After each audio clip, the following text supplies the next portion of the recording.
12 ফেব্রুয়ারি অনুষ্ঠিত হতে যাচ্ছে ত্রয়োদশ জাতীয় সংসদ নির্বাচন। নির্বাচনকে কেন্দ্র করে দীর্ঘ ১৭ বছরের নির্বাসিত জীবনের অবসান ঘটিয়ে দেশের মাটিতে পা রাখেন তারেক রহমান। এসেই দলটির ভারপ্রাপ্ত চেয়ারম্যান হিসেবে দলের হাল ধরেন। নির্বাচনকে কেন্দ্র করে এখন ব্যস্ত সময় পার করছেন তিনি। তারই ধারাবাহিকতায় ঢাকায় নিযুক্ত চীনের রাষ্ট্রদূত ইয়াও ওয়েনের সাথে সাক্ষাৎ করেন তিনি।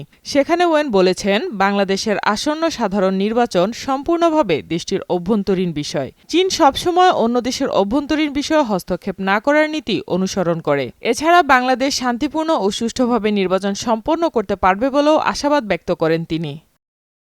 বুধবার রাজধানীর গুলশানে বিএনপি চেয়ারপারসনের কার্যালয়ে দলটির ভারপ্রাপ্ত চেয়ারম্যান তারেক রহমানের সাথে সাক্ষাৎকালে তিনি এসব কথা বলেন। বৈঠকে চীন বাংলাদেশ দ্বিপক্ষীয় সম্পর্ক, দল থেকে দল সহযোগিতা এবং সাম্প্রতিক রাজনৈতিক পরিস্থিতি নিয়ে আলোচনা করা হয়।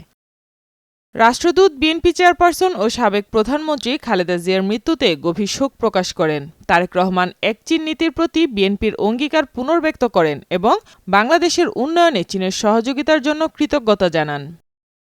সাইমা আক্তার, নয়াদিগন্ত।